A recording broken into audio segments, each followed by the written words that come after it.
নমস্কার বন্ধুরা, test of Bengal চ্যানেলে আপনাদের অনেক অনেক স্বাগত। তো প্রতিদিনের মতো আমি আবারও আপনাদের কাছে হাজির হয়েছি নতুন একটি রেসিপি নিয়ে। তো আজ আমি আপনাদের বানিয়ে দেখাবো মুসুর ডালের একটি খুবই সুস্বাদু রেসিপি। তো চলুন রেসিপিটি দেখে নিন।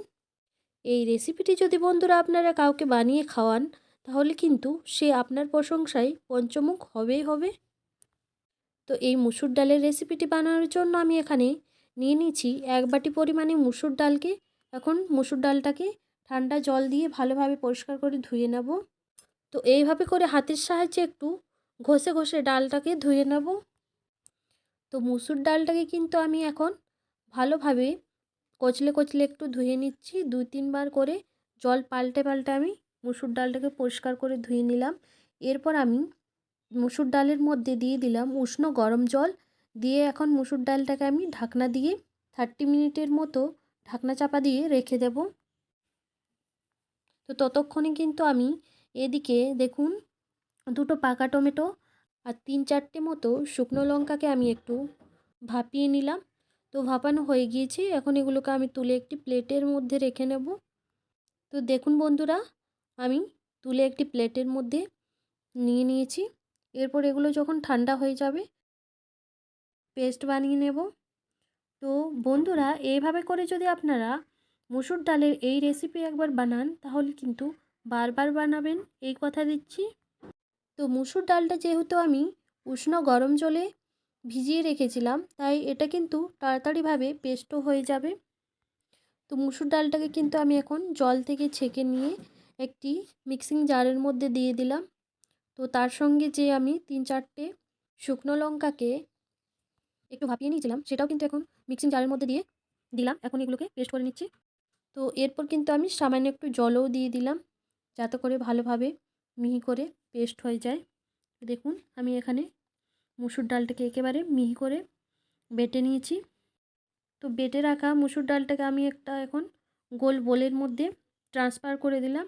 তার সঙ্গে আমি এখন দেখুন 3-4টে কাঁচা লঙ্কাকে কুচি করে নিয়েছিলাম, সেটাও কিন্তু এখন বোলের মধ্যে দিয়ে দিলাম। আর দিয়ে দিলাম হচ্ছে গিয়ে 1 চামচ পরিমাণে বেসন। দিয়ে এখন আমি একটু এভাবে করে স্পুনের সাহায্যে মাখিয়ে নিচ্ছি। আমি এখানে স্পুনের সাহায্যে মাখিয়ে নিচ্ছি, আপনারা চাইলে হাতের সাহায্যেও মাখিয়ে নিতে পারেন। তো এরপর আমি কিন্তু এর মধ্যে অ্যাড করছি পরিমাণ মতো লবণ, দিয়ে আবারও একটু নাড়িয়ে নিচ্ছি। তো বন্ধুরা, এরপর কিন্তু আমি একটি গ্যাসের মধ্যে ফ্রাইং প্যান চাপিয়ে দিলাম। তো ফ্রাইং প্যানটা পুরোপুরিভাবে গরম হয়ে যাওয়ার পরে আমি তার মধ্যে দিয়ে দিলাম পরিমাণ মতো সর্ষের তেল। দিয়ে এখন একটু একটু করে ব্যাটারটাকে দিয়ে দিচ্ছি প্যানের মধ্যে। তো এইভাবে করে বন্ধুরা সমস্ত ব্যাটারটা একটু একটু করে এভাবে বড়ির আকারে দিয়ে দিতে হবে। এরপর কিন্তু বন্ধুরা আমি উলটপালট করে বড়াগুলোকে বেশ মুচমুচে করে ভেজে নেব। তো বন্ধুরা, আমার চ্যানেলে যদি আপনারা কেউ নতুন হয়ে থাকেন, প্লিজ চ্যানেলটিকে সাবস্ক্রাইব করে পাশে থাকবেন। আর আজকের আমার এই রেসিপিটি কেমন হয়েছে অবশ্যই লাইক কমেন্ট শেয়ার করে জানাবেন।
এরপর কিন্তু গ্যাসের মধ্যে আমি একটি কড়াই চাপিয়ে দিলাম।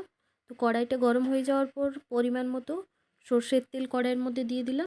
তো তেলটা কিন্তু পুরোপুরিভাবে গরম হয়ে যাওয়ার পর আমি ফোড়নে দিলাম তেজপাতাকে টুকরো করে, আর দিলাম কয়েকটা গোলমরিচ। তো এগুলো দেওয়ার পর আমি বেটে রাখা যে টমেটো পেস্টটা বানিয়েছিলাম সেটাকে দিয়ে দিলাম হচ্ছে গিয়ে জিরে গুঁড়ো। তো এরপর দিয়ে দিলাম 1 চামচ পরিমাণে আদা রসুনের পেস্ট, দিয়ে ভালোভাবে মশলাটা কষিয়ে নিলাম। তো মশলাটা ভালোভাবে কষানোর পর আমি বড়াগুলোকে দিয়ে দিলাম কড়াইয়ের মধ্যে, দিয়ে পরিমাণ মতো জল অ্যাড করলাম। তো জলটা কিন্তু আমি এখানে বেশি করে অ্যাড করব না, যেহেতু এটা একটু মাখো মাখো করেই করব, তাই জলটা কিন্তু আমি সামান্য একটুই দিলাম। তো এরপর কিন্তু আমি ঢাকনা চাপা দিয়ে ঝোলটাকে ফুটিয়ে নেব। তো দেখুন বন্ধুরা, যখন একেবারে ঘন ঘন হয়ে এসেছিলো তখন আমি এটাকে নামিয়ে নিলাম।